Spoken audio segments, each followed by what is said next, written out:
Then marry those that please you of other women, 2 or 3 or 4. But if you fear that you will not be just, then marry only one. Bismillah, alhamdulillah, wassalatu wassalam ala rasulillah. Assalamu alaikum wa rahmatullahi wa barakatuh. You're listening to the Niqabi Diaries series, Polygyny Talks. What follows is a sister's account of her experience with polygyny. Due to the nature and sensitivity of the topic, some sisters have chosen to remain anonymous. This series was put together in a humble attempt to gain a better understanding of the relevance of polygyny in our times and how it is practiced. Please be respectful in your comments. Finally, I thank all the sisters who have taken part by sharing their stories. May Allah bless you and your families with an abundance of khair in this world and the next, and may Allah accept from us. Ameen. Assalamu alaikum wa rahmatullahi wa barakatuh. Welcome to another episode of Polygyny Talks. Alhamdulillah, today I'm very excited for our guest because, alhamdulillah, I've already spoken with her co-wife, and today, inshallah, we're going to hear from Coach Fatimah. Inshallah, so instead of me messing up her introduction, I'll let her introduce herself, inshallah, for the listeners. Okay, thank you, sisters. Jazakallah khair. Bismillah ar-Rahman ar-Rahim. Assalamu alaikum. Peace. It's Fatimah, Coach Fatimah, 1/3 of Outstanding Personal Relationships, co-author and co-founder of Outstanding Personal Relationships, and we're new authors of the new book, Let's Talk Polygyny Uncensored. So I'm so honored to be on this platform. Sister, thank you so much. Jazakallah khair. Wa iyaki, sister. Alhamdulillah. So can you give us now, from your perspective, inshallah, because I almost feel like I've cheated a little bit speaking to your co-wife previously, but no. Yes, so inshallah, if we can have from your perspective, how did you get to be in polygyny, inshallah? My husband married Coach Nyla, and he made a decision that he wanted to practice polygyny, and that's what happened, really. It wasn't this, it wasn't this massive thing that he really made a decision that he wanted to, and I totally get it because we don't own time, and I said, one of my neighbors said, well, why would he do this now, though? A female neighbor, because a male neighbor would not care. Mm-hmm. And I said, okay, well, if not now, then when? You tell me when is a good time for my husband to practice polygyny, I'll wait. And she just looked at me, she couldn't answer that.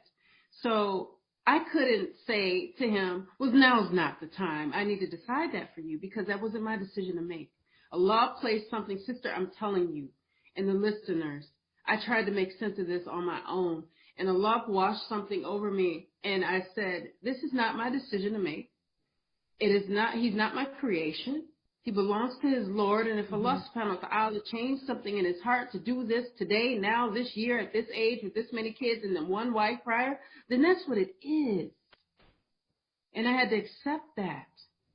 So he decided that he wanted to practice polygyny, and he did. That's pretty much it.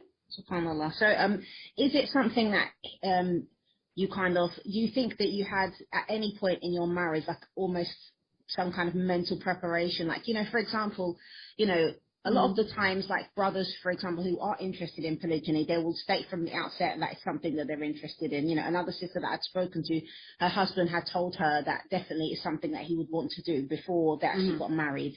And then you get some sisters as well who maybe their brothers will use that as a way to tease them almost, oh, well, if you don't do this, I'll get another wife, this kind of playful, almost joking, but, sometimes a little bit too far kind of, making the wife be a little bit living on edge kind of thing. Because, you get some brothers, it's almost like, I've heard like different like lecturers even say things like that as well. When sisters are afraid of polygyny, that their husband would practice it, they say things like, well, you make sure that you satisfying your husband, making sure that you give him all his needs. But I think this is the wrong approach personally, because it shows that you're basically trying to say that a man seeking polygyny is doing so because he finds, the wife that he has as deficient, which is not the case. It's his right to practice it regardless, So exactly.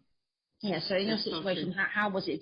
Was it something that you feel that you had some kind of mental preparation for? I don't think, the thing is, I had mental preparation within my own self. I said, now, my husband and I got married. He was 19, I was 20. Mm-hmm. And my grandmother said something to me. She said, you know, he's not going to always want to be just with you, right? You're marrying a 19-year-old and you're 20. And I just didn't really know what to say to her, but she was right. So that put something in my mind, and I knew my husband before he accepted Islam, so I knew who I was kind of dealing with, but I didn't know him packaged within Islamic values and grounded within the Sunnah. So that's his driving force. His relationship with Allah subhanahu wa ta'ala is before any wife, any child, any business partner, any brother in this deen. That relationship is most important to him, period. I watch him pray. I see his movement. However, he did make little comments. He did say things, but we didn't have the tools to have the conversation. And I was not willing. Who wants to share a husband that's really awesome? Yeah. I didn't, as a 20-year-old wife, Mm-hmm. because I came from brokenness. And to me, polygyny meant brokenness. Brokenness meaning my parents never married. My grandparents ultimately divorced because of infidelity and lies and cheating and all these things. So it looked much like that initially in my younger years in Islam, until I got around women that said, no, this is not cheating. This is the Sunnah, and they can do it. And he doesn't have to have a reason. He doesn't have to have permission. This is what is best under certain circumstances. But I knew I was not ignorant, I'm trying to say. So I said, if I was a Muslim man, so I took myself outside of myself, and I said, well, Fatimah, if you were a Muslim man, if you were specifically your husband, would you want polygyny? And I said, yes. It made sense to me. How he was going to do it, when he was going to do it, all that stuff, because everything on me works, and I'll continue to say that until it stops working. So I knew it wasn't me.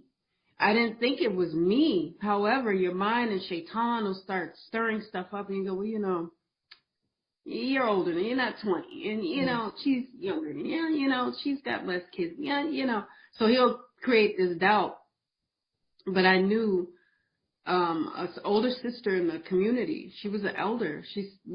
They were having a poly talk at the masjid, and she looked at me, and it was just she and I, and she said, I said, yeah, polygyny, I don't know if that's for me. I don't know if I can handle it. She looked me right in my face, and she said, Fatimah, more brothers need to do it. As if to say, including your own. Including your own. So I wasn't completely oblivious, and I knew that a couple of his close friends were in polygyny. And I said, well, he's hearing these things. He's got his own mind. He's his own man. I'm not trying to raise my husband. And I don't tell any sister that she should try that, because that's kind of how it comes off to them, like we're trying to control or raise them. His parents had the chance, whatever they did with it. So I said, well, he's a grown man. He can make his own wishes come true if he wants this. I wouldn't know why he would, but I'm not stupid. And I wasn't completely oblivious, no. However, I just didn't know enough about it. That's why I always say sisters need to study all parts of Islam, all aspects of Islam, so that we are not dependent upon our husband to come to us to say, you know, I want to do this, or let me teach you about it. Of course. It's best. Best practices for best results. Let's get educated on it so that we can ask them questions and get clarification, because a lot of the insecurities might come from we just don't know. We're just scared sometimes. So I didn't want to share him, but I didn't know what Allah subhanahu wa ta'ala had on his timeline. And these people, my family, the bonus children I have, the co-wife I have, were always going to be there, whether I wanted it or not. They were always coming. They were always going to come. So alhamdulillah. Alhamdulillah.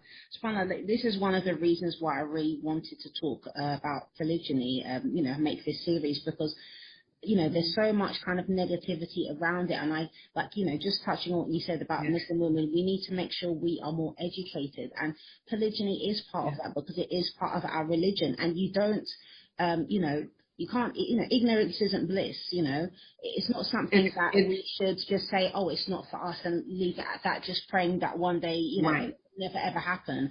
I think that if it's something that we have, that we embrace and accept as part of the deen, you know, and talk about it in our homes, even if we're not in polygynous homes, is something that, inshallah, we can learn to understand the ways that it's done, the ways it should be done, and the ways it can be done properly and fulfillingly and, you know, beneficially to all people involved. Because, you know, obviously there's times when people are trying to practice it. You know, I'm coming from the UK, so there's been, you know, very different horror stories about it where people have not been doing it properly, and sisters have been taken advantage of as well, you know, and I think it's mostly due to having a lack of knowledge, you know, because marriage itself is something that, you know, can be misused by people, male or female. Exactly. And if we're not educated on how to do marriage properly, then what about polygyny, you know? So, you know, it's not, marriage itself is not just about our rights as individuals, it's about the other person's rights and us being able to fulfill the other person's rights, because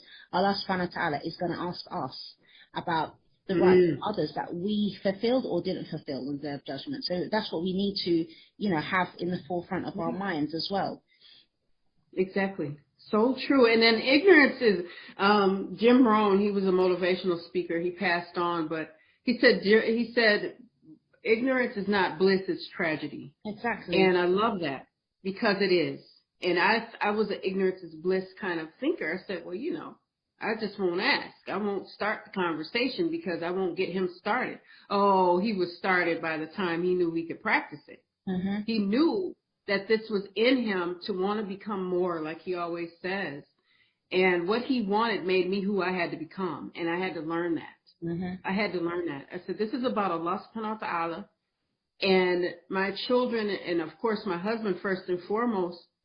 And the Rasulullah, there's a pecking order. And I think sometimes as Muslim women, when we are taking care of our husbands and our children, we can almost unconsciously forget in astaghfirullah that Allah comes first. Exactly. And his messenger, alayhi salatu wasalam. We slip into this protective mode, or almost this obsession that if we please him, if we do, our husbands won't think of polygyny. And we got to understand they will indeed think of it, whether they do it or not, whether it crosses their mind briefly or not, because they're built to do this.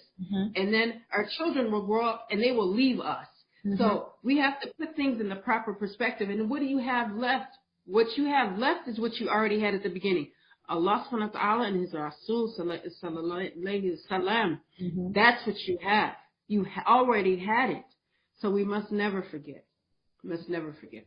Exactly. I definitely agree with that. I think there's, you know, something that happens to women, which definitely is, as you mentioned, is like your husband gets put on such a pedestal, and as a result of that, we forget about ourselves as individuals. Our direct connection to Allah subhanahu wa ta'ala is, yes, we should do for our husbands and our children, we serve them as best as we can, but we need to have that strong and direct relation with Allah subhanahu wa ta'ala. And subhanAllah, I see that sometimes sisters, you know, become so overwhelmed with, you know, family issues that spiritual side of them almost gets put on the back burner sometimes, because they lack time, maybe. You know, some sisters, obviously everybody's different when it comes to their time management skills, for example. So some sisters get so bogged down with, you know, family matters and taking care of the home that they don't have that, you know, personal time to spend with Allah subhanahu wa ta'ala and really reflect. And I think that polygyny is one of the ways.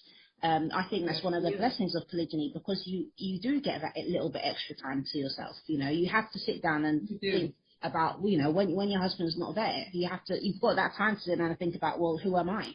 You know, who am I now? Right, exactly. A lot of women will say that when they're married, that, you know, they forget who they are. You know, so I think one of the for me, as an outsider, because I'm not in polygyny, but for me, that's one of the you know, things that I see that polygyny can offer, inshallah. Inshallah. That's so true. I had more time to mother my children and to create a bond with them as they were teenagers when their father married again. And I said, okay, you have one time to raise your children. One time. You don't get to raise them, take it back and re-raise them. You don't get that. So it's very vital that we take that time with our children and when our husbands aren't around to educate them and talk to them and see are their wheels spinning somewhere. You know, what's going on with them, because polygyny is not just happening to the parents, it's happening to our children as well. And especially if you have children of color or that are black or that are African, or whatever the case may be, we really must speak to them in a more in-depth way, because society is already telling them they're trash. Exactly. And they're not anything, and your parents are garbage, and you ain't going to never amount to nothing because you're black, you're African, or you're of a color some way, shape, or form. So you already have 3 strikes. Exactly. I tell my daughters, you're a woman, you're Muslim, you're a woman, and you're black. So the world is already saying, look, oh, you know what, just throw her off of whatever the highest elevation is. Yes, subhanAllah. So they have to be very prepared for this life, because this life, we're at a loss. We're at a loss. And we have to start having these conversations about polygyny and things of this nature, marriage, with our children, because it's happening to them all around them. And they don't have any control no more than we do. Exactly, subhanAllah. And it's about the broken homes as well that they see, you know, around them as well. That has an effect too, subhanAllah. Yes, absolutely.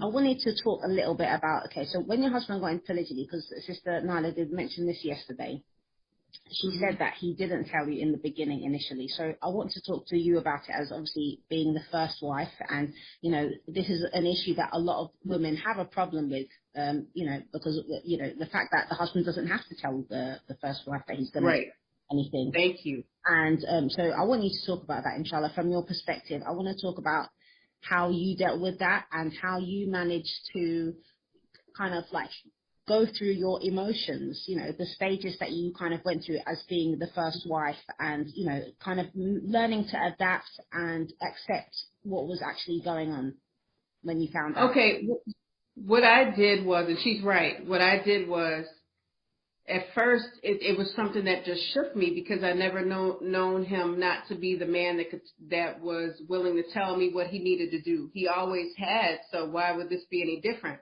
And so I was talking to a friend of mine. She's a revert as well, American, and she's and I'm going to say this because it needs to be said. She's white, so we don't have we have a different upbringing. Okay, Yes. So we couldn't connect on the level of, oh, this is the meals I grew up with as a black woman. I couldn't talk to her like that, right? But we were very close as our daughters went to school together. She said, Fatimah, you wanted him to tell you, but are you the kind of wife he could tell? Now, this is a dear friend of mine to this day. So she could get there with me, right? And I said, no, I wasn't. That does not erase the fact that he should have said something, because in Islam, we deal a lot in the halal and haram, but we don't deal in the shoulds and shouldn'ts. Exactly. You don't have to. You don't have to. But he has even said best practices is please just have the conversation. He was waiting on me. I'm waiting on him to talk about polygyny. We're waiting on each other. And it just never happened. It never crystallized as I feel it should. And we learned, I'm telling you, we all learned so much within that time. And I said, I don't care about the polygyny. I care about the not knowing part. Exactly. That's the part that I have trouble with. Because if I have trouble with polygyny, then I have trouble with everything else that Allah subhanahu wa ta'ala says that is halal and haram. I'll take issue where I feel it fits my agenda. Exactly. So what I had to do, what I went through was the different stages of grief, the denial, the depression, the anger, the not accepting different things. You know, I was like, okay, this is for him. This is not for me. I can't find benefit in this. What am I going to do with her? You know, what is she supposed to do for me? And I had to learn to get out of my own ego and get out of my way. And my dear friend, the one I was speaking of before, she said, you know what, I'm sure he wants to say from the highest mountain that he has 2 wives and he has children and these things. She said, but he's not safe in saying so, Fatima. So she said, I'm sure he was very alone in this. I'm sure. And I said, I'm sure he was. We all were sitting in our own loneliness in this big old family because we're all dealing and grappling with trauma. And then that pedestal that you were talking about. That's so true, because I placed my husband there because somebody was, I'll just say they were not being kind to me, and they were someone in my life that was a very dark force when I met him in high school. And once he appeared, they disappeared. because they knew they couldn't corner me. They knew they couldn't, just be in my life as a negative force. So they went and faded to the back. Now, anybody that has watched my husband speak or train or whatever, they know he's a force through the computer screen. Through the screen, he's not somebody that's going to play with you. He's not somebody that you're going to play with. So even as a 14-year-old, he had a very strong presence. Okay. So I put him on a pedestal because of that. I said, well, he kind of rescued me and didn't even know. And my aunt said, well, you know what, Fatima, you have to free him of that because you put him in a place he didn't even know where he was. And she was right. So I sat him down and I said, I put you here. Now I'm going to take you down from here because Allah subhanahu wa ta'ala never wanted you to be that high. SubhanAllah. What could he say, sis? Because he didn't know it. So when he married my co-wife, I was like, oh no, this is not the dream I had for this marriage. But guess what? My marriage was not just happening to me, and just because he married again didn't take any light from my own. And I had to learn that.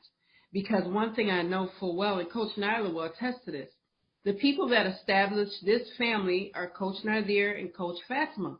That means that Allah subhanahu wa ta'ala, he wanted that to happen first. Has nothing to do with me or my attributes. It is because Allah subhanahu wa ta'ala said that it needed to happen that way and not the other way. So it's supposed to be this way.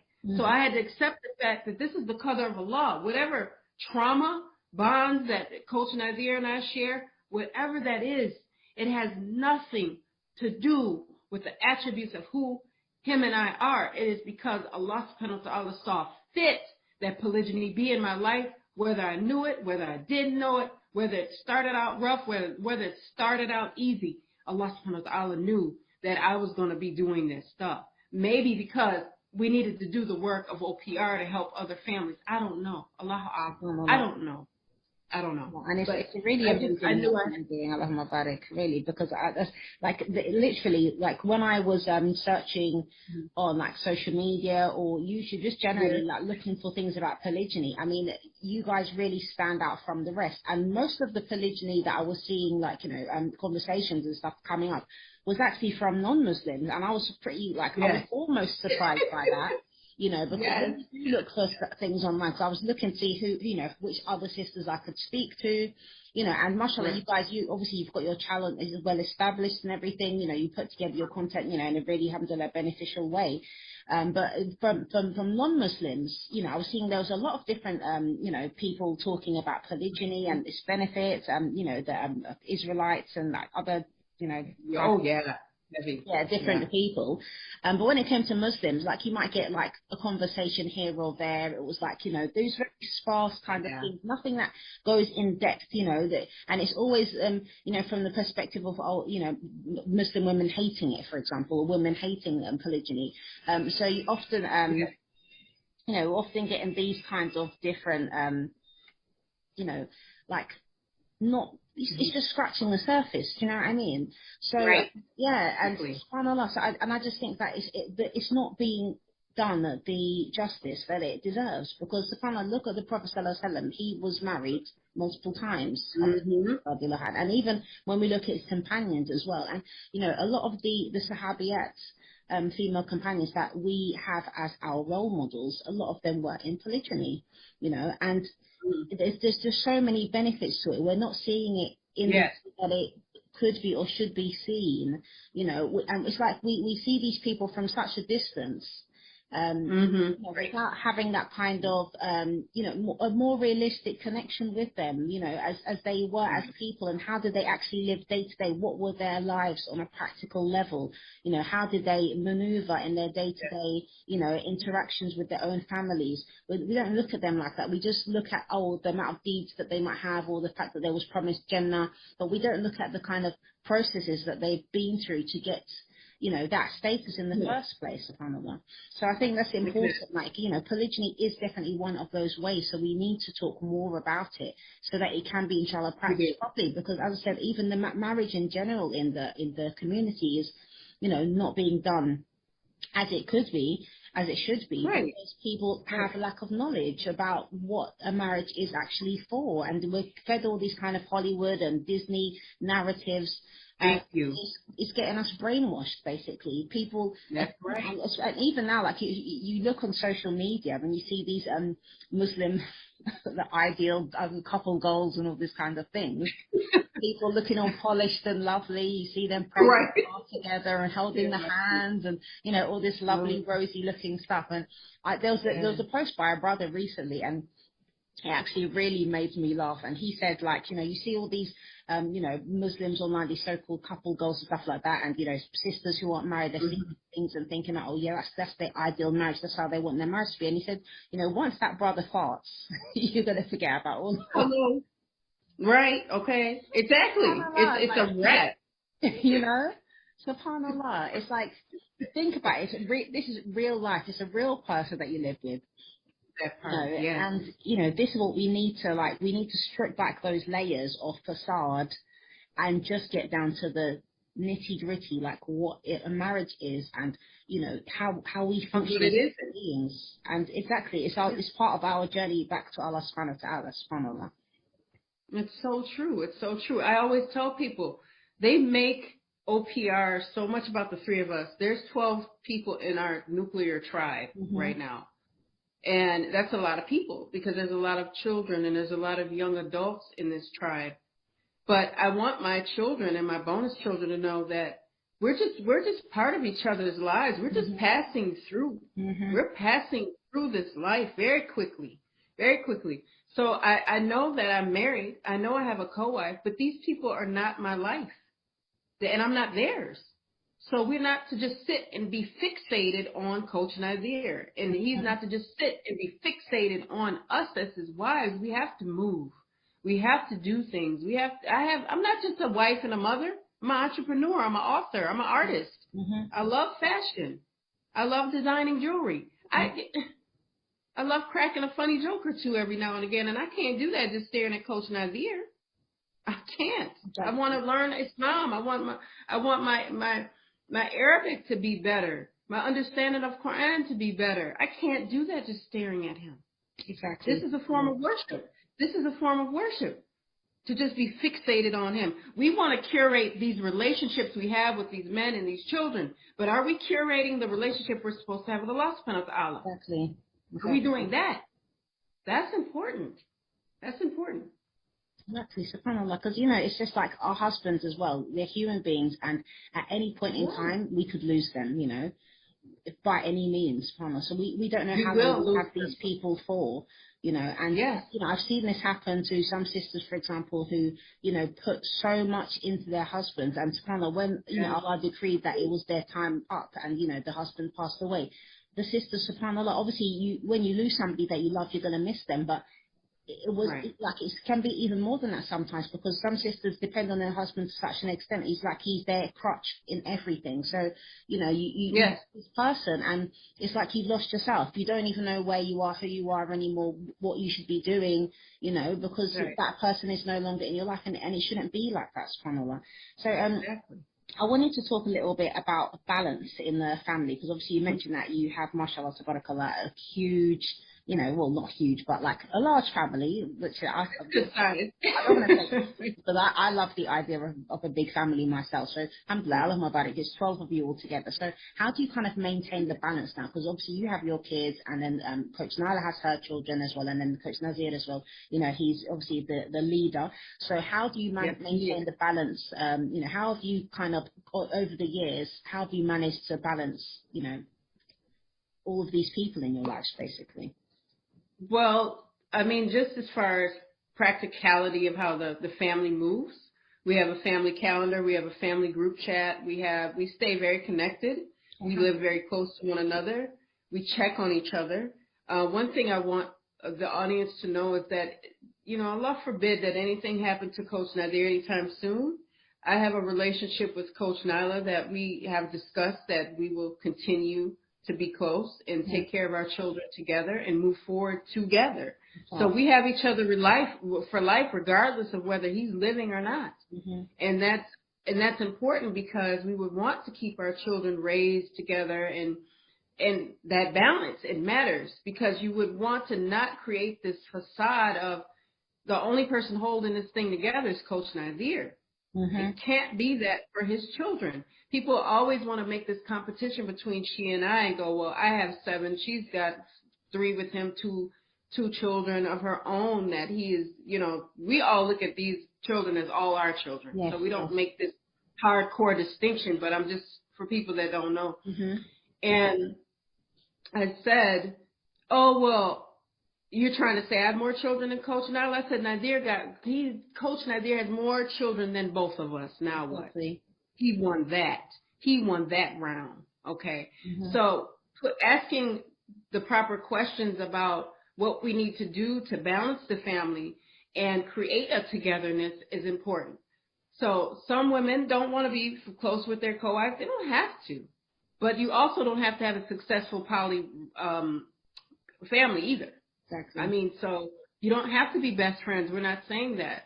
I have sisters in my circle that I'm so close to, but my co-wife happens to be one of them. So it's not, we know that we're more than just the wives of Coach Nadir. And then you hear this, these fireworks in the background. And it's important because it does help with the balance. So schedules matter. We agree upon things. We give each other voices. We don't try to take the voice of another from each other. We don't do that, even with our young adults in our family, even with our little ones. So it's important that the littler ones see each other all the time, and this is normal for them. So the last thing we want to do in our family is make it feel abnormal. Because if the family screwed up, it's because the family screwed it up. It's not because somebody else did. It happens internally, always, always internal. So we all have the same core values, of course. Alhamdulillah, we're all practicing Muslims. And we know that we're going to be met with Allah subhanahu wa ta'ala questioning us about our intentions. So that matters to the balance, because I don't want to be the one to disrupt the health of the family. Neither does our husband, neither does Coach Nyla. We do not want to be the one that disturbs this family mentally, physically, or spiritually. And we all know that. So once we go, okay, there's a place for me here, and I have a voice, well, then I'll just give suggestions. And then everybody gives suggestions, and we kind of do a vote and go, what would be the most healthy thing, and using Islam as guidelines most of the time, and the specific needs of our specific family, because there's no cookie cutter. I can't, Coach Nadir can't tell another brother how to split his time if the brother has 4 wives. He might say, well, this is what I do. And if you can benefit from what I do, then maybe, alhamdulillah, maybe it will work for you. But the leader, right, the husband, has to make the decision. But we just decided that we didn't want to create an imbalance in the family, and that helps with the balance of the family. So our intentions matter a great deal. And we just keep in touch with each other. I check on my co-wife. She checks on me. Our husband sees his children every day, all of them. He sees us every day. Even if it's for just a little quick visit, he sees us. Alhamdulillah. So, yeah, it's important. It's important. Alhamdulillah. Alhamdulillah. It's good that balance is being maintained. So what I wanted to ask as well on that same subject was about obviously your husband being the leader and, the importance for him to fulfill his role because, it's good that you mentioned that you and Coach Nyla, you both support him by communicating with each other, so that makes his job easier as well. So you're giving him that extra strength. But obviously in some households that might not exist. I've spoken to sisters previously where, unfortunately the first wife maybe doesn't want to have any relationship with the the second wife and so forth. So I want to talk more about like the children and what kind of qualities do you believe a man definitely needs to have in order to be able to kind of facilitate this, cohesion in the family itself, so that the children can, really benefit and not become, damaged or broken as a result. Because I haven't been able to speak to anybody who's been raised in polygyny yet. But I have had some short conversations with sisters who said that, you know, they're still suffering trauma from growing up with polygyny because of, you know, of how their father practiced it. And I don't know the details, so I don't want to make any assumptions, but I just want to, so I want to, you know, if we can get some kind of good example, inshallah, you know, if you can give us that so that, you know, the listeners can, you know, get an idea of what it should and could look like, inshallah. Well, that's such a great question. And I've gotten this before, and I'll give you the same answer and the listeners as well. I knew that my children, myself, this family was going to be okay when I sat and watched my husband worship his Lord. Mm-hmm. The way that he treats his relationship with Allah subhanahu wa ta'ala, he always references Allah and what Allah wants first, mm-hmm, before anyone else, before himself, before whatever it is. Islam says this, Allah says that Rasulullah did this, he said this, he did that. He prays tahajjud. I see him pray all his prayers practically, especially when he's here, of course. I see him go to Fajr every day for years and years and walk there in the snow, riding in the car, taking the kids, picking them up, not missing Juma unless he's deathly ill, mm-hmm, and can't walk, mm-hmm, which has been very rare in the last 27 years that I've been with him, married to him. I have very rarely seen him miss Juma ever, if not ever. If he did, he's in an airplane flying over Allah's big world. Mm-hmm. But the way he worships Allah subhanahu wa ta'ala, the way he takes care of that relationship, especially in polygyny, when you must become more to more people, that is a sure sign of character. Mm-hmm. That is a sure sign that if he's so focused on Allah, how can he lose? So I always ask the sisters, do you want your husband to win in polygyny? Mm-hmm. And I remember a time when I said, I don't know about that, because if he's winning and I'm winning, somebody else is winning too. And I don't know if I want her to win, because I didn't want to marry, you know, I didn't want to share my husband in the first place. Mm-hmm. And I said, what kind of attitude is that to have? Exactly. From Muslim to Muslim, right? So I said, who do I think I am that I can sit in a place of privilege and say such things or think them? So I said, is that an attribute of a believer? And I said I had to be careful. So part of what sisters need to understand about polygyny is that you're not going to get perfection from the brother. But I can do anything with my husband when he's trying, and I know he's trying. Mm-hmm.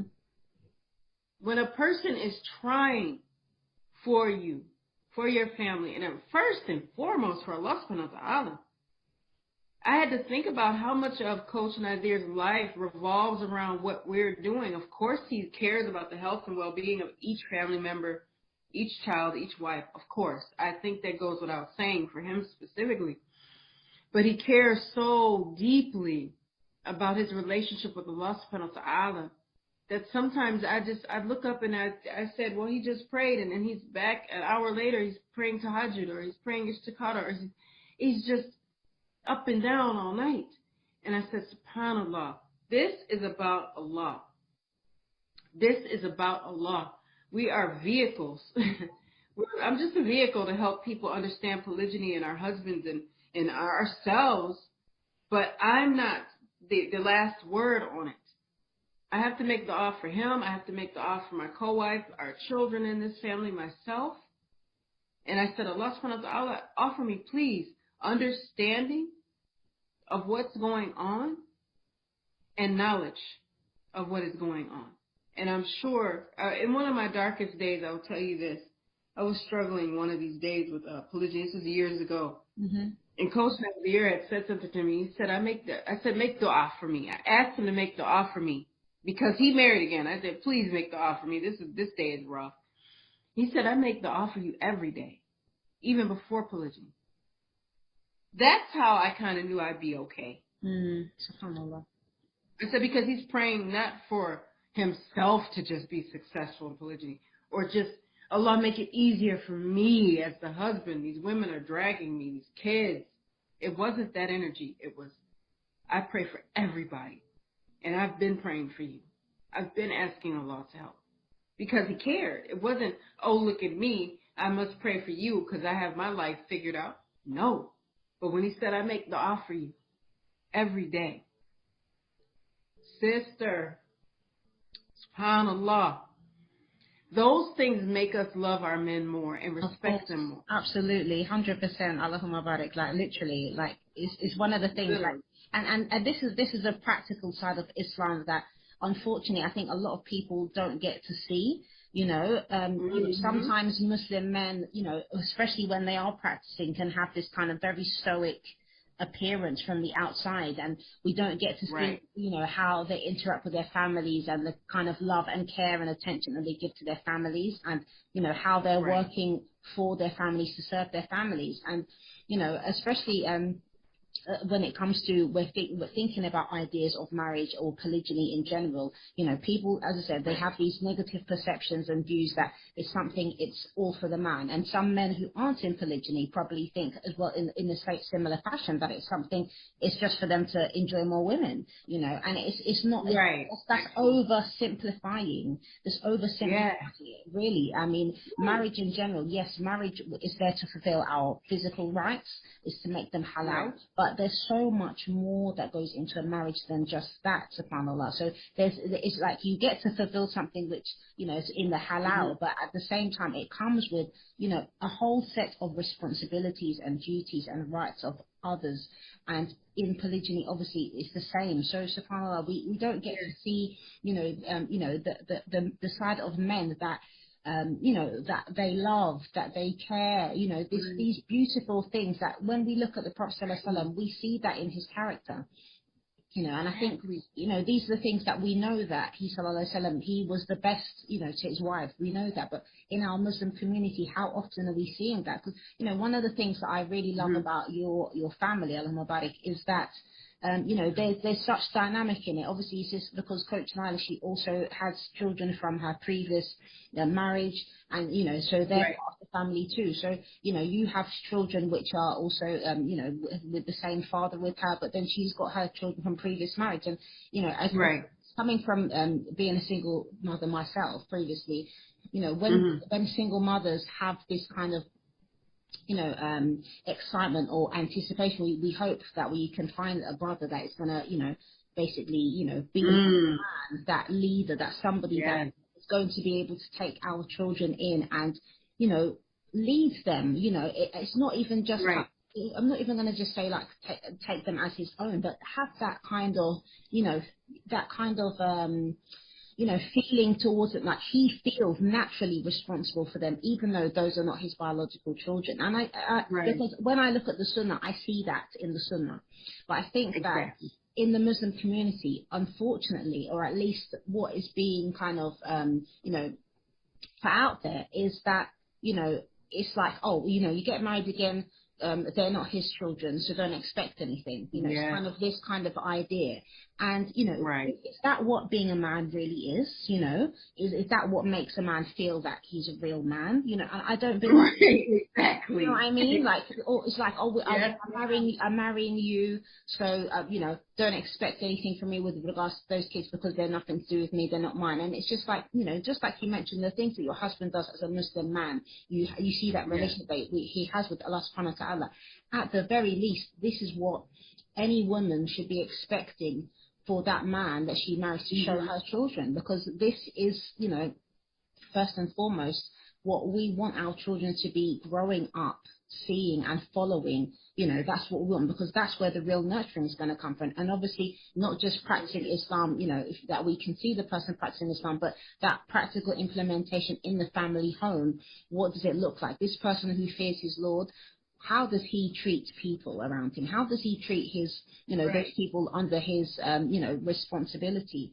You know, so it's all these kind of things together. That's what, you know, even some biological fathers don't fulfill, you know. So if we have biological fathers not fulfilling that role, then what about the other men, subhanAllah? So it's almost been, you know, it's like, I think, coming, as I said, from a perspective of a single mother, I think, you know, this kind of perception is almost pushed on us as like, oh, well, you know, Yeah. they're not his kids, don't expect anything. And it's just like, is that what being a Muslim man, a man in general, is that what being a man is? And a Muslim man especially, who should be the best of men, is that what he has to offer? Right.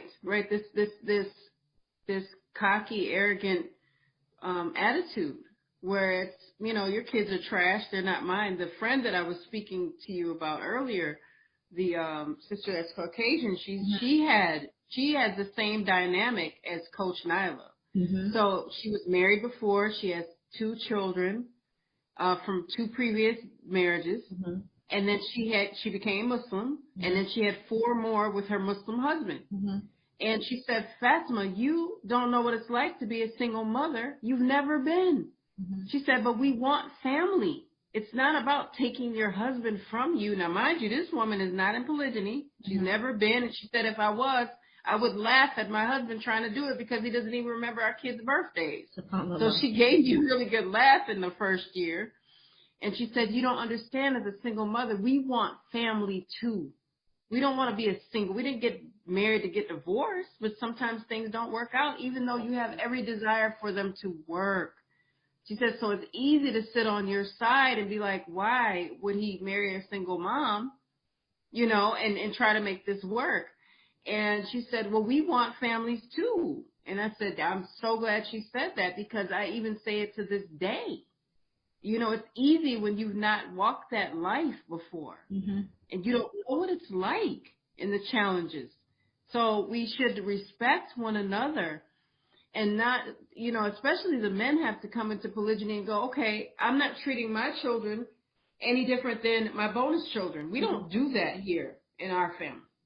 All the children are not spoken to the same because, again, we have young adults and we have littles. I mm-hmm. like to call them littles. Yeah. So the conversation is different, right? Yes. But the respect level for all the children in this family is equal, and it matters. Mm-hmm. It matters. We don't get to go, well, you know what, that's Coach Nyla's 2 kids that are from the outside, but we're going to, you know, these are my little brothers, though. No, that's not how that is. The beautiful thing about our family is it's full of introverts, and they don't want you all over them anyway, mm-hmm. because they like their space, and they like their quiet. So, but when we come together, I'll give you an example really quick. My daughter, who's 5'3", and Coach Nyla's son, he's much taller. I'll just say that. We were at an event for Eid in Chicago, and this lady starts yelling at my bonus son for him accidentally stepping on her foot, which didn't have a shoe on it. Mm-hmm. And my 5'3" daughter was standing in this roller coaster for this line for this carnival ride. And she said, well, you know, he didn't mean it. And if you had shoes on, you wouldn't have to worry about it. Mm-hmm. Because you're in a park with cement and concrete. Like, why are you barefoot? Mm-hmm. So everyone was surprised that my 5'3" daughter would take up for this man that's, and at that time, they weren't as old as they are now. Mm-hmm. But because this is an injustice, and I'm not going to stand here and let you talk to him like he's a nobody, mm-hmm. because he accidentally stepped on your foot, and everybody was so proud of her because he's so much taller than her. Mm-hmm. But this is like, you know, not her brother, but it's like this is my family member. Don't you dare treat him like he's nobody, mm-hmm. and talk to him like that and try to bully him at all. So our children are there for each other, and I do. You know, they're older now, so they don't mix and mingle with one another because they're not blood related. Mm-hmm. But however, for those of them that aren't, they're indeed part of the same family, and they will come to each other's aid if they need to. So it's so important not to meet bonus children with this energy of, yeah, that's my co-wife's kid. Excuse me, because I'm not here to diminish them or try to erase the fact that they have a voice and that they matter. Polygyny happens to even bonus children. Mm-hmm. It happens to them too. So we're not, this is the relationship that Muslim to Muslim, we should have some type of honor when we're communicating with one another, and respect for the fact, I don't care what age they are, our children that are ours through biology or through a poly bonus situation. They're our family. So I would never treat my bonus babies like they were anything less than my children. I just, it's not in me. I can't do that, and I won't do it ever. Alhamdulillah, alhamdulillah. And I love the fact that you refer to them as being bonus children, you know, because, you know, Yeah. often children, even outside of polygyny, you know, can be referred to as just baggage, you know, subhanAllah, like in such negative terms.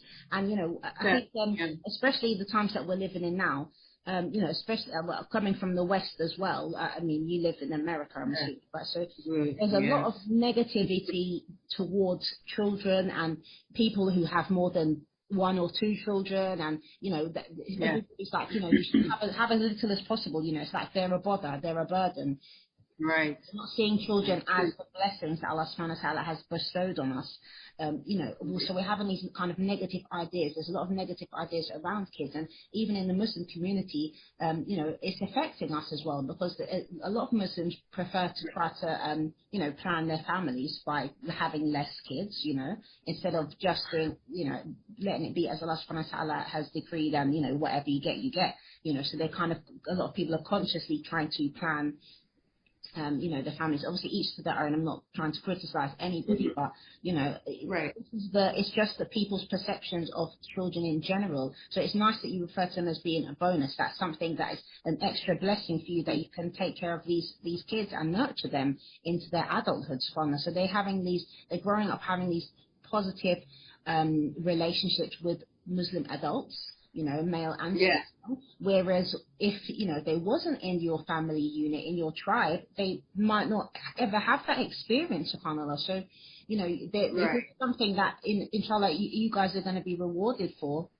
you know, by Allah subhanahu wa ta'ala. And that's how, you know, having bonus children should be seen. But unfortunately, people are not seeing children like that. And I think that, I feel that's really, really sad, you know, because it's a case. It's like, you know, for example, this is not to compare children with, you know, people who are destitute or even beggars. But when we look at the situation of people, for example, who are destitute and they're begging on the streets, for example, we know that begging is haram. It's not permissible for somebody to be begging.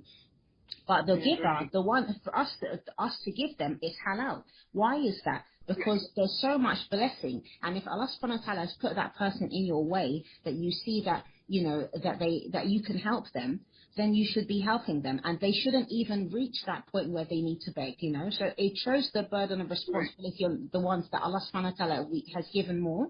You know, He's endowed us in a situation or circumstance which is better off than somebody else, where we are able to help them. So therefore, we should be doing our best endeavors to give as much as we can in order to make that person's life more nurtured, more fulfilled, you know, so that, you know, because everybody has different types of traumas in different areas of their lives, but there would be less so if people thought more, and, you know, to care about the rights of others, inshallah. Inshallah. And the thing is that I think oftentimes people get stuck in their kids. Well, kids tend to grow up and become adults. Exactly. And I don't want my bonus children or my children to look at me and go, you were the source of my trauma. I remember what you did or said, or how you diminished me, or how you treated me in your home, or how you didn't feed me from your food. I don't want them to have that, because I'm the one that can stop that, not them. Exactly. So, and the same for Coach Nyla. She won't go, oh, you know what, those are your kids. And people go, well, she already knew your kids were in. She knew what this was. But that doesn't mean that does not a healthy relationship make. So she did a lot on her end to get close to my daughters, because I had 4 daughters first, and they are like the 4 horsemen. Mm-hmm. They like to scan people. They're trying to read your intent. I mean, it's just, they grew up. But they remember her as being someone, okay, I didn't know you at first, but now I'll kill somebody for you. You know what I mean? I love you so much. Mm-hmm. How are you? And they hug her. But was it always like that? No. But she did a lot of work to create closeness with them. And so they went, okay, this is genuine. This is genuine care. Because it would, now, was I sitting there every time she saw my children? No. They might have been with their dad. They might have been in the masjid and she ran into them, but she always treated them with so much respect and kindness. And she gave them time to kind of process all of this. So she didn't force herself on them. So when they did meet her, when they did connect with her, it was always she hugged them genuinely. She spoke kind words to them. That stuff matters. It matters because they remember it. Yes. And I was not always present. So that is why this work is so important, of trying to, even if you're not close to the mom, the best thing I've ever done for my bonus children is see them and acknowledge them. See them. Acknowledge the fact that they exist. Acknowledge the fact that maybe they're not mine, but that doesn't mean I get to sit there and treat them like trash. Mm-hmm. Because they didn't ask to come into this. They didn't. None of them. None of the kids asked. So to go, okay, let me, a lot of co-wives do this, and this is why I'm bringing this up. They will mistreat each other's children. Because I don't like your mother. I don't like her presence. I don't like that she married my husband. This is not for us to do. Mm-hmm. And then we know better, but we'll do it anyway because I don't like your mom. No. I will warn anyone that has the intention of trying to destroy children, especially in polygyny, they better fear Allah and fear him quick, because they'll be held accountable for it. So just like now, if Coach Nyla says, well, can you go do this, or can you help my daughter do da-da-da-da-da, whatever the case may be, okay, when? What do you all need? Mm-hmm. I'm here. Mm-hmm. She knows full well if somebody bothers her daughter, my bonus baby, they have me to deal with, my co-wife to deal with, and my daughters to deal with. Mm-hmm. Alhamdulillah.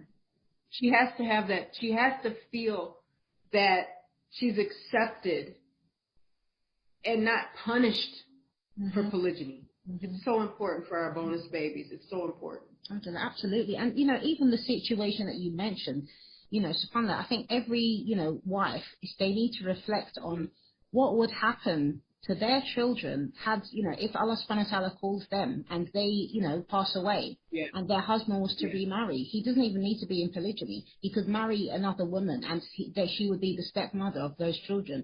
How would you feel knowing that you've left this world and your children are left and they're being mistreated because because they don't belong to their new stepmother, for example? SubhanAllah. So we always should put ourselves in other people's shoes. Thank you. That's so true, because I've had this conversation with Coach Nyla, and I said, if something happens to Coach Nazir, it always has to be something happening to him, but we got to be realistic about this stuff. Something could happen in his chest, and then we look up and he's gone. But we have to have the conversation. Allah subhanahu wa ta'ala forbid he meets such a fate, but we know one of us has to go first. We don't know which one, what sequence. We don't know. And I said to her, if something happens to her, and likewise for me, her daughter doesn't have to worry. So wherever I go, she'll go. Whatever we're doing, she's going to do. So this is, inshallah, we all decided that we're going to be there for one another, no matter how this ends up. We don't know. And but we do know. It's so beautiful, and that's how it should be. And this is the spirit of Islam for me. This is the spirit of having the community, building a community, building that tribe. Yes. Everybody looks out and takes care for each other. Even subhanAllah, when we look at the seerah of Prophet Muhammad sallallahu alaihi wasallam, and we see the relationship dynamics between the different tribe members, even those who didn't accept Islam, they had this, protectiveness over their kinsmen, Yes, it's so true. Or otherwise, and look at us as Muslims now. Some of us cannot even fulfill those rights, even with people that we are related to, or our fellow brothers and sisters in Islam, because those young children, they are our brothers and sisters in Islam. Even if you don't accept them as your own child, even if you don't accept your co-wife or your stepmom or stepchildren or whoever, these are your brothers and sisters in Islam, subhanAllah, that Allah has placed in front of you. So how do we expect, how will we answer Allah subhanahu wa ta'ala if we don't fulfill those rights? I remember, and that's so true. This is so good. I love this conversation. I remember Coach Nyla and I were somewhere, and these women that weren't Muslim kind of disagreed. And I remember this is during the time where I was not speaking to her. There was time where, because I felt like polygyny was for him, and I didn't know they got married. So what do I have to say to you, right? So I was like, I have nothing to say, you know. And I remember someone bringing it to me, and we were still Coach Nyla wasn't there at the time, and these women that weren't Muslim knew that we were co-wives, and they knew that there was no communication on my end toward her, and there was some beef or some disturbance, and someone said, well, the woman wanted that she was saying these threatening things behind Nyla's back, and I said, let me tell you something real quick. I said, if Coach Nyla, and at that time we weren't coaches, I said, if Nyla is here and somebody puts their hands on her, I would warn them not to touch her. I don't care if I'm talking to her or not, because I'll ask the Creator to give me all the strength to grab and drag them across this floor, because ain't nobody going to hit her. Not in my presence. Not in my presence. Because, see, this had nothing to do with Coach Nadir. This is still my sister, though. And you're not going to hit her in front of me. You're not going to hit her in front of me. You'll hit her, but you might be unsuccessful about getting out the door. That's it. That's it. Because this is my sister. And these people were saying some very, I'll just do this and that. Oh, you will? I want to see it. I want to see you do that, and I'm standing here. It's very important that we understand, and you're right, sis, that we have to understand the connection that we should have outside of monogamy and polygyny from our sisters and our little ones, and we've got to protect them. We have to protect them. Am I to sit there as a Muslim woman and watch you hit her? And I just sit there and say, you know, if I was you, I'd bob and weave. No. If you fighting her, you're going to be fighting us. That's how this works. Whatever assumptions you all make off the strength of me and her not being close right now, nobody's going to hit her in this building. Nobody's going to touch her. Alhamdulillah. That's having your sister's back, you know, and that's what it's supposed to be. Alhamdulillah. So they can get all this work. Alhamdulillah. Alhamdulillah. So I wanted to ask you as well, more about the benefits. What do you feel now? You know, obviously you've had many years. How many years to get in total in polygyny? 12. 12. Okay. So what would you say are some of the benefits of polygyny, inshallah? I think a benefit for me as a Muslim, this is one of the most beneficial things that I've ever gotten to do. Allah subhanahu wa ta'ala created a distance between myself and Coach Nadir that had to happen so that I could have more time to educate myself and understand that my life doesn't revolve around him, and it gave me this time to get closer to Allah. Now, some would say, you could do that in monogamy. Yeah, you can. But Allah subhanahu wa ta'ala knew that I needed this to happen in my life so that I could get closer to Allah. And then once I was starting to do this, then I would help other people. So it's multifaceted, really. It's giving me different skills. And my job might not have been like I thought it was, to just be married to Coach Nadir and educate my children and just, you know, academically and be a housewife and, you know, just be like an artist on the side and, you know, these different things. And I had to understand that my relationship with Allah was so important that I needed extra time to be a mother to my daughters, to my sons, to sit and learn more about Islam. And I couldn't do that with Coach Nadir being accessible to me at all times. Now, he still is. I can call him right now. He'll come right over here. But for him to be in my presence and be in my home, in our home all the time, it didn't allow for room for me to grow more. Because I don't want to say he was a distraction to me, but he was a distraction. Yes, subhanAllah. I allowed that to happen in my life, and I didn't realize it because he stopped so much from happening, and he's been such an amazing protector for me over the years, ever since he was 14, really, that it distracted me. So I needed this pull. I like to call it a pull, the distance between him and I. And then my co-wife, we've needed each other in times that we never thought we would. In death, in violence, in the community that we grew up in illness, in mothering, being mothers. We connect on that level very deeply. And we're able to talk to each other because we traveled this world together. And you never know who you're going to need. One thing about burning bridges is you don't know when you're going to have to cross back over it. Exactly. So it's good for us to be able to connect because we needed each other in the moment in time in which we did, and we still will, inshallah. So this pull that is happening has allowed me to educate myself and at the same time have more people to love and have more people to help. The relationship between Coach Nyla and I is one of support.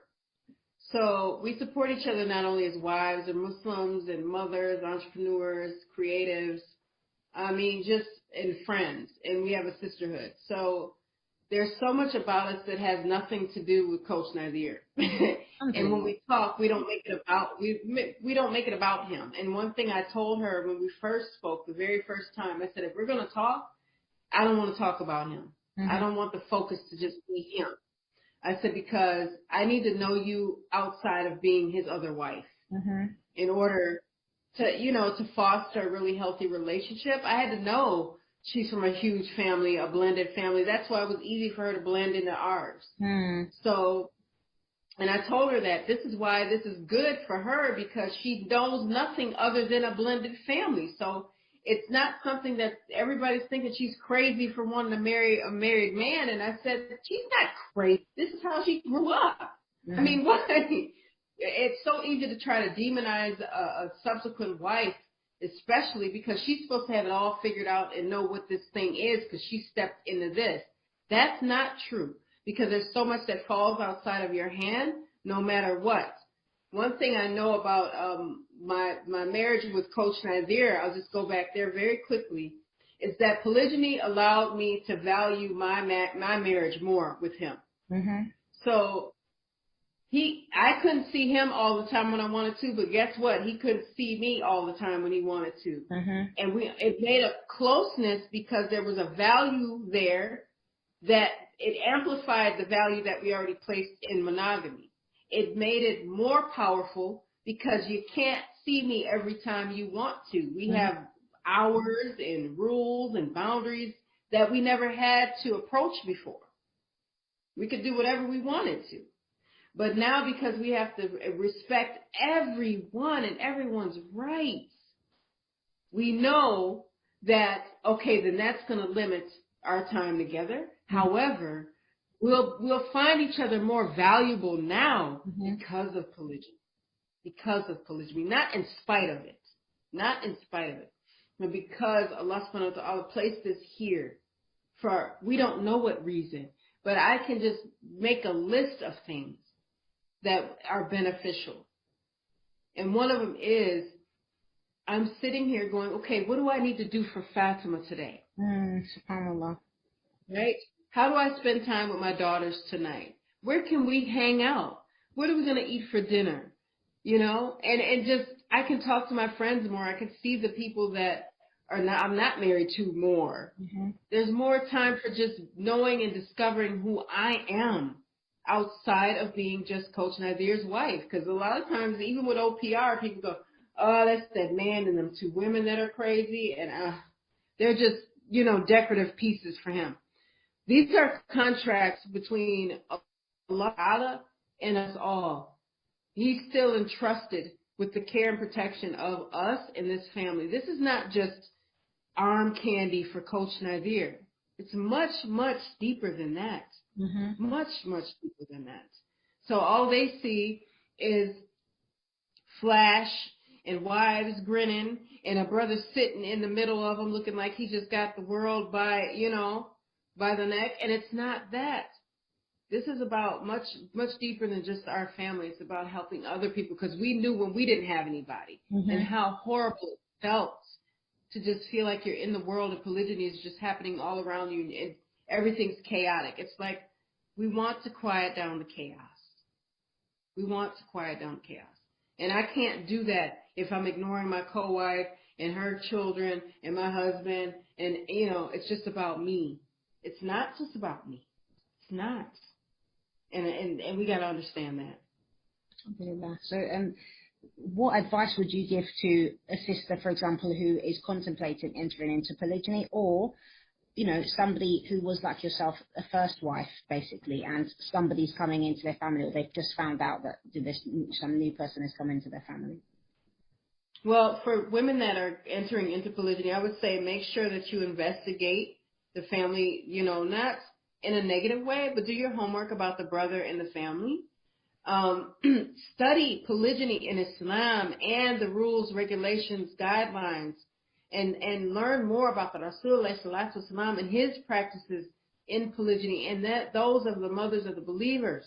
Make sure that you're not blocking your education. Don't look at your husband and go, talk to me about polygyny, because guess what, sis? He's living it as a man, not as a woman, and not as a wife. There are gender roles. Islam strictly believes in gender roles. Exactly. So when we go, well, you teach me Arabic. You teach me, I want you to teach me everything. He won't have the time, nor should he have the desire. So learning Islam, learning all of Islam as much as we can, including that which scares us. We don't go, I'm scared of the hellfire, I won't learn about it. No, we know we must learn about the hellfire so that we do better. So polygyny, you're going to say it's scarier than the hellfire. No, we must learn about polygyny. I didn't do it. I did it in little sporadic things. If there was a talk, I listen to it. If there was a little video, yeah, I might listen to it. But I'm like, I don't want this for me. But you don't know what Allah says you're going to have. You might not want it, but He wants it for you, because maybe He's packaging your ticket to Jannah in polygyny. Maybe that is your struggle to get there. Maybe that's one of them, because you're going to have more, because life keeps happening. And to sisters that are married and their husband wants polygyny, again, learn about polygyny and have the hard conversations with him. Hard conversations don't mean they have to be hostile. It just means that as we listen, we learn, and we give our husbands the opportunity to say their piece. We can voice our concerns, because sometimes when we do that, we get good answers, and sometimes you get met with, I don't know, but I'm willing to figure it out. So we must be educated and understand that you're not just the wife of a brother. That's not your only attribute. It's not. Yes, so I didn't discover that until polygyny came in, and I said, well, what am I outside of being just the wife of Coach Nadir, of Nadir at the time? There was no OPR. And I had to discover more about myself. And once I started doing that, I didn't have time to obsess over what he was doing, when he was doing it, how he was doing it. I had to get a life.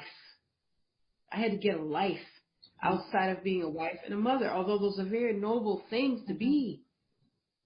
But I had to discover more about Fatimah. So absolutely study, lots of self-study, lots of personal development, lots of dua. Pray. Don't just pray for others. Pray for yourself. Ask Allah to Allah. You don't know when He's going to do it. But be consistent at being sincere with the love you have for Allah subhanahu wa ta'ala. Put Him first. Put Him first. Everybody, whether they're single, whether they're divorced, whether they're monogamy or polygyny, always put Him first.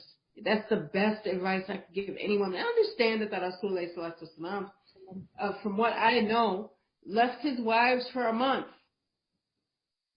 and let them figure out what was going on. So if he has prophethood, and I do not, Sallallahu Alaihi Wasallam, who do I think I am that I won't hit some speed bumps in marriage and polygyny especially? Absolutely. But what did he do? He focused on Allah. Sallallahu Alaihi Wasallam. He focused on Allah. We have to. Alhamdulillah. Alhamdulillah. So on that note, what qualities would you say is important for a woman to have in order to be able to really do well in polygyny? You have to be humble, and you have to get out of the way of your own ego. Be teachable, be coachable, be willing to sit and be very patient. You have to have sabr. Even if you're in monogamy, you have to have sabr. Because when you're living with someone else, and they're your spouse, and then they marry again and they become somebody else's spouse, we have to understand that there must be some boundaries. These boundaries are healthy. This is healthy for us to not be in the lane of that which does not concern us. I'm too busy in my own lane to worry about what's going on with my co-wife and our husband. Because if I'm busy looking into their lane, and then what if I hit oncoming traffic? No, I have to be very focused on my life and what is going on. And people say, Fatimah, how do you do this? How do you not think of them? Because I'm too busy thinking about what I'm going to do when I see Coach Nadir, or what kind of relationship or marriage I'm going to have with him in and outside of his presence. What is that going to look like for us? What is that going to look like? So I cannot create space in my head for that class. So that's what we always say. I don't sign up for that class. But you must be teachable and coachable, humble, willing to hear a side or a journey or a story that is not your own, and knowing that it is okay. Knowing that somebody else's journey or their trials and tribulations, especially your co-wife, her story might not look like yours, and that's okay because it's her story. And I don't want to add to it, and I don't want to subtract from it. It's very important. Having a relationship with Allah subhanahu wa ta'ala first and foremost, and focusing on that, and anything else that you have no control over, leave the rest. Leave the rest. Don't involve yourself in things that don't have your that are not of your interest. So I don't go and tell my husband and my co-wife how to have their marriage. That's not my business. That's not my business. Plain and simple. So knowing when you should ask or give suggestions but not demands is a huge thing. Suggestions, because we're not running anything. And even if you feel like you feel that way because your husband is letting you feel that way. Because once he decides he doesn't want to let you feel that way anymore, he might do something else. So knowing that I must work on me first and I can't control anyone else matters. That's important. That's probably the most important work I've ever done in this whole 12 years. Work on me. Work on Fatimah. Because if I didn't do that, I couldn't sit here and be Coach Fatimah. I just couldn't. I would have failed a long time ago. It's really definitely a learning curve. I think in any marriage, that's what it is. It's a learning curve. Especially when you're growing with somebody, and subhanAllah, like it's like that whole kind of process. You go through so many different changes in your life. Just as a woman, like generally, we go through a lot of even physical changes, which obviously affects our mental health as well. Mental changes. Right. There's so many different things, and things that will happen to us in life, family situations, events. All these things have an effect on us, and, they should be there so that we can, inshallah, develop and grow from them and become stronger as individuals, inshallah. Inshallah. This is so true. It's about becoming stronger and closer to Allah. This is about becoming closer to Allah, inshallah. I know it is because I feel it. It's the pull I was mentioning. Pulling toward him. I wanted to ask you about, love. Okay, so that's another issue that people, obviously, you must have these questions, from other people often, especially with being the first wife, I think, as well. People ask about love because, the Hollywood and the Disney, this is the kind of images like, ideally you find somebody and, you fall in love with them and, maybe date them for God knows how long, and then you get married and live happily ever after. So I want to talk about that a little bit as well. Like, how does that kind of work for you, or how was that in your family dynamics? But I think this kind of Hollywood, even Bollywood experience that people are have in their minds, not being an experience, but perceptions that Muslims have in their minds, is affecting marriages as a whole, because we kind of was talking about this a little bit before we actually started the recording, actually. So and alhamdulillah, you have some really beneficial things to say. So we've been kind of duped into having these kind of notions of like just this flashy kind of like perfect lifestyle, right. This person, like princess and prince, and so like when people come to you with that kind of dynamic, and they say, oh, you know, well, how, if he loved you, you know, why would he, you know, if he loved you, why, you know, if you're enough, you know, all these kinds of things. How do you deal with that, and how is the love in your relationship as well? One thing I'll tell people, they'll go, how can he love you and her? And it's not possible. And I said, do you have children? And they say, well, yeah. I said, do you love them all at the same time? Well, yeah, they're my kids. Well, we're his wives. So he's very quite capable of loving more than one person simultaneously. But only because it's polygyny, once he doesn't love you. That's not true. Mm-hmm. People can't just dump love out of their hearts in a second. And because we're not built like men, we don't think like men, we don't have the same processor as men do. Their way is not wrong, it's just different. Mm-hmm. So Coach Nadir loves me very deeply. I know that. I know that. I remember many years ago when we were still teenagers, and there was an oncoming car that was about to T-bone the vehicle we were in. And I was in the front seat with no seatbelt. My grandmother was driving because I didn't have a license. Mm-hmm. And she wasn't going to let him drive her. And she drove a really nice sports car. He was in the back seat. And all of a sudden, I feel him pulling my coat and pulling me backwards. I said, why is this fool pulling me? What he did was, he knew I didn't have a seatbelt on, so he stopped me from going through the windshield. SubhanAllah. I did indeed knock the rearview mirror out of its mount, mm-hmm. and it ended up under my grandmother's foot under the brake. So I had sustained a pretty heavy head injury. Mm. But his young mind knew to save me. He knew to save me. And had he not pulled me, I would have sailed right through her windshield because we got hit by a pickup truck. SubhanAllah. And I was the only one that was injured in the car crash.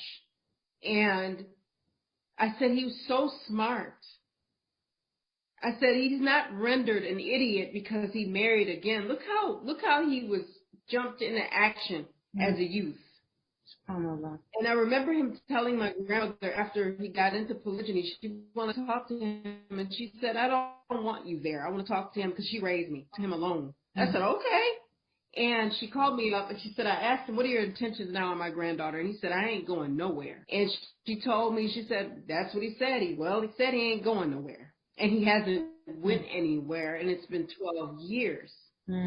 So that kind of love, that kind of dedication and determination didn't happen overnight, but he had sustained it for the majority of me knowing him for 33 years. So he didn't stop loving me because he married again.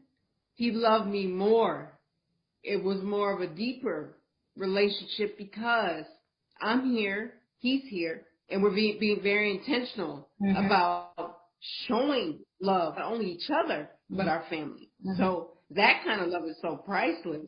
It's a love that many don't get in their lifetime. So I don't want to squander it, and neither does he.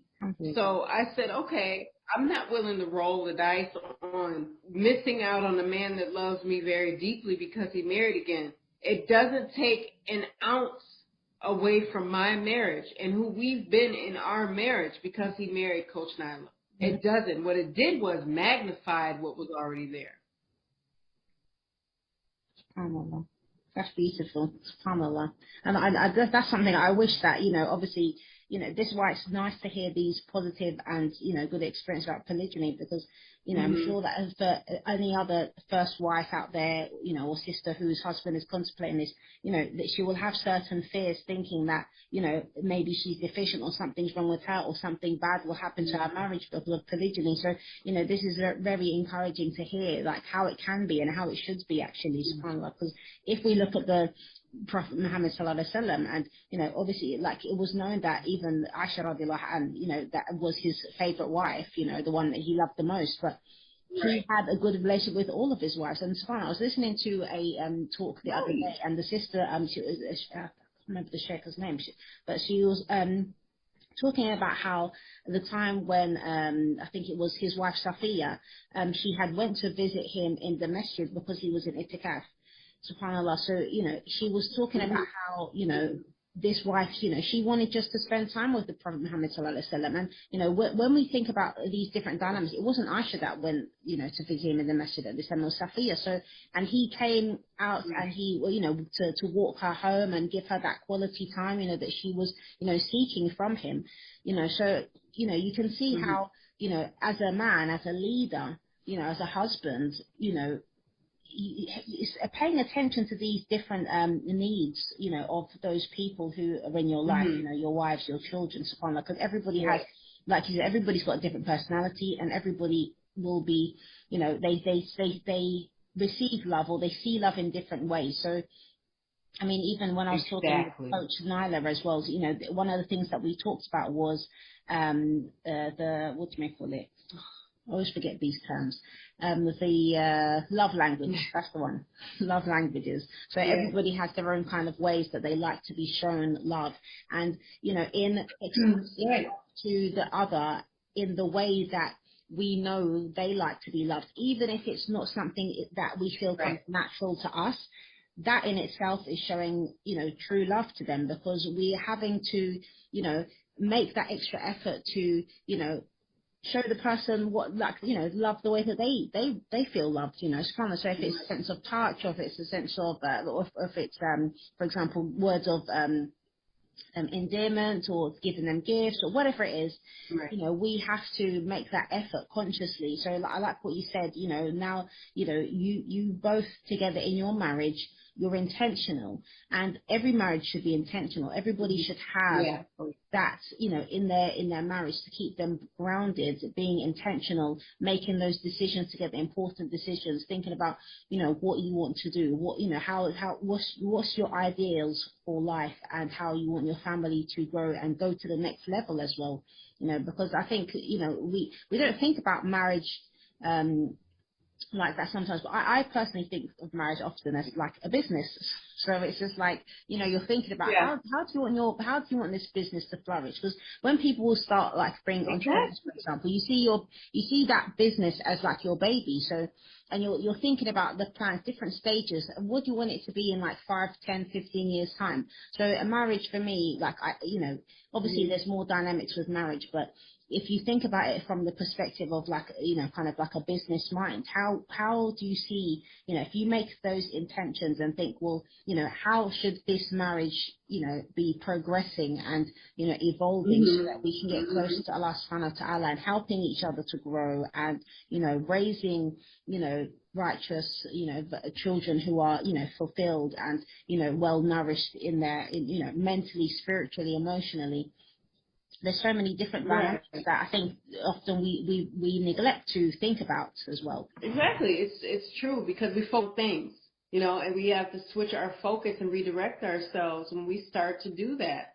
And I said, okay, for example, I came from broken parents and then broken grandparents. Do I want to facilitate brokenness? Do I want that to be an attribute of mine? Mm-hmm. No, I didn't. And that decision didn't have anything to do with what people thought of me or Coach Nadia practicing polygyny. Mm-hmm. I could give a flying fig what somebody thinks about what this grown man is doing in Islam as a practicing Muslim with 2 women that decided that they're going to do this with him. Mm-hmm. It's senseless, because these people were not going to get me into Jannah. Exactly. So I care whether people don't like us. I'll tell somebody in a minute, I'm not for everybody, and everybody's not going to like me, but guess what? I like me. Exactly. I like. And you have to live with Matter you. of fact, I had to live with me, and I love myself enough to say, I don't want to be around people that are going to shame us as wives, try to talk down to us as wives, and try to diminish Allah and His Messenger, sallallahu alaihi wasallam. Mm-hmm. Why should I be around it? This is not quality. So it's not going to serve us as a whole.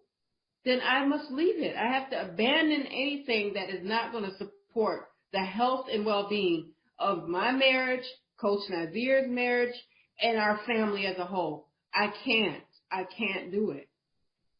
So it's just a decision. A decision takes seconds, oftentimes. However, the work that might take a little long. Of course. He might go, Yes. yeah, I think it's definitely the I work. want to Work go. is continuous, isn't it? SubhanAllah. Yes, yes, and a lot of us might say, well, I decided to forgive him, but make sure your actions surrounding that forgiveness are supporting the fact that you made that decision. Of course. So I can't want a peaceful home, but I'm doing everything in my power to make it where it's not peaceful. Mm-hmm. That doesn't mean the brother's off the hook.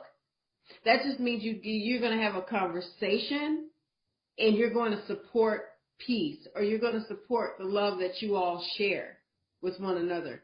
You're going to have actions, behaviors that support that. Like, I don't want to not see my husband all day, and then he comes in at night, and then I'm looking like, the worst face ever he's getting met with. And you don't know. There's so much going on behind the scenes in polygyny with husbands. They have so much on their plate. The ones that are doing it the right way, I don't want to be a means to create chaos here. I can't do it. And then say, oh, I want a successful marriage, but I'm going to be chaotic. And I'm going to be violent with my tongue. And I'm going to throw things at you. And I'm going to hurl insults at your wife. I don't want to be that sister. I don't want to be that.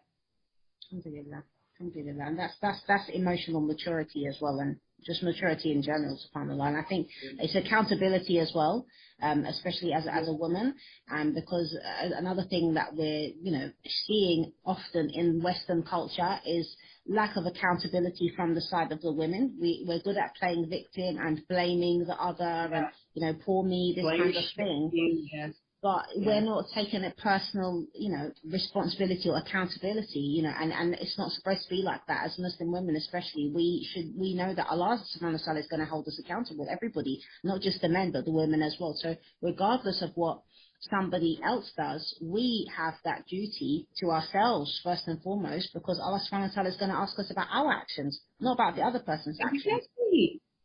Exactly. And we lose sight of that in those moments when we can become emotional and upset. I get it. But I don't want to love Coach Nadir so much that I send my soul to hell behind it. Exactly. That's what this is about. I don't want that kind of love. I don't want this obsessive love. I don't want this paralyzing love for him that I can't move if he's not present. I don't think I'm supposed to be that kind of wife. I don't think any wife is supposed to be that way. Exactly. Because guess what? He's not obsessing over me like that because he knows that it's not for him to do. He knows it's not healthy. It's not part of Islam to be so obsessed over one human being. Coach Nadir is a man among other men. He stands out because he cares about his Lord in that relationship. But I'm not to obsess over him or worship him. I'm not. So why, if I know I'm doing something in regards to that and it looks like worship, then I pull back. I'm like, nope, that's getting too close. Hold up. So I haven't really done that for a lot of years now. But I remember when I did, and then it's like you said, toxicity.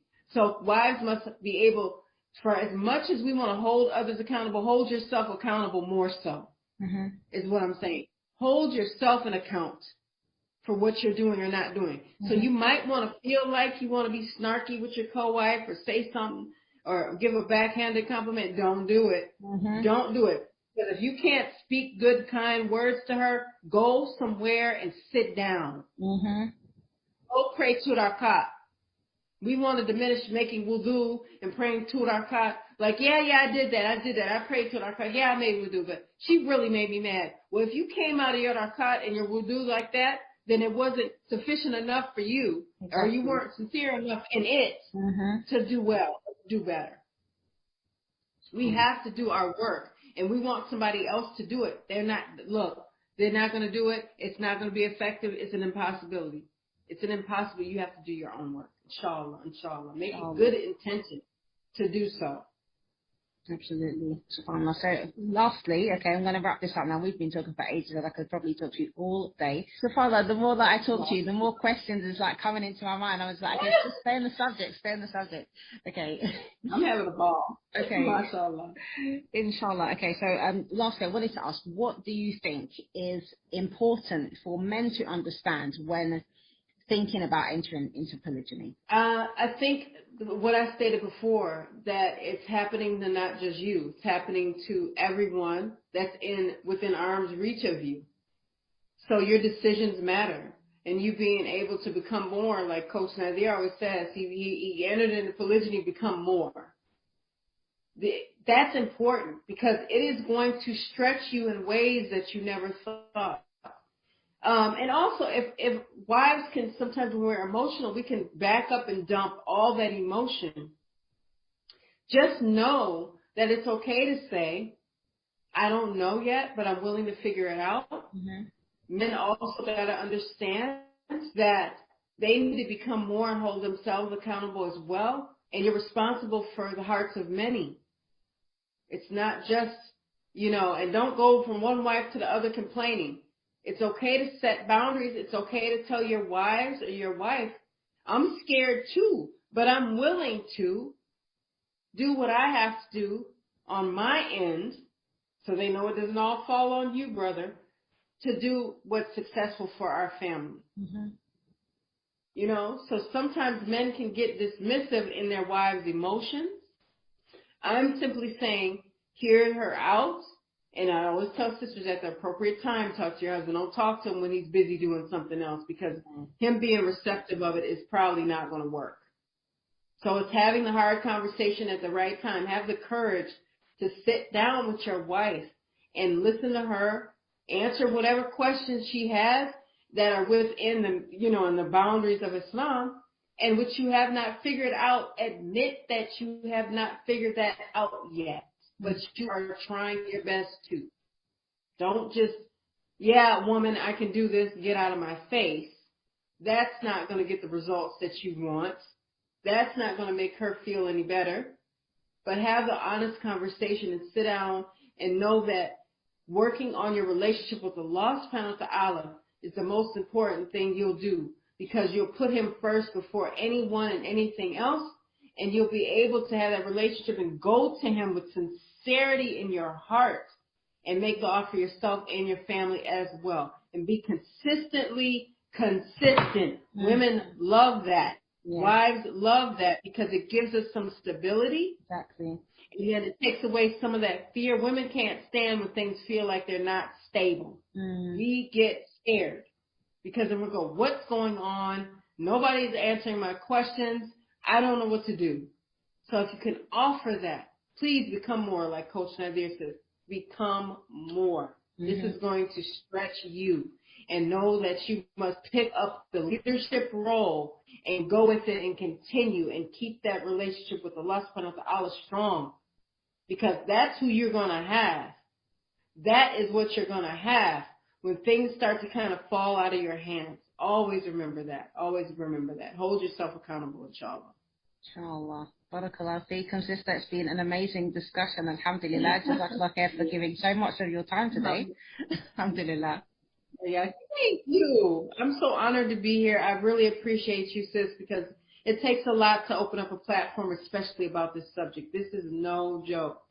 No joke. It's necessary. It's really necessary. And I really, what you guys are doing is so inspirational. And, I know a lot of people, alhamdulillah, they're benefiting from the content that you're, putting out there, and taking time to go through even your own self-reflections, as a family, and sharing that as well is helping a lot of people, inshallah. So definitely, I've had so much positive feedback from you guys, about you guys. So alhamdulillah, I'm really privileged to be able to actually take the time to speak to you both individually, alhamdulillah. I love it that you did that too, because it's easy to sit together, the three of us, and get hemmed up, and it's easy to just focus on one wife speaking at a time. And the audience tends to get the benefit and a different perspective without interruption, Mm-hmm. And I love that. I love this platform. I'm so honored to be here. We need to just keep these conversations going, whoever it is. Definitely. Because we have to speak to mental health and taking care of ourselves and what that looks like for us as individuals. So jazakallah khair. I appreciate you, sisters, so much. Thank you for thinking of us. Alhamdulillah. Thank you for being here. Alhamdulillah. May Allah bless you and your family abundantly. I mean, may He bless you as well, and may He just guide our hearts and our minds so that we create a closeness with one another, not again chaos with one another. Inshallah. Ameen. Ameen. Assalamu alaikum wa rahmatullahi wa barakatuh. Alaikum salam wa rahmatullahi wa barakatuh.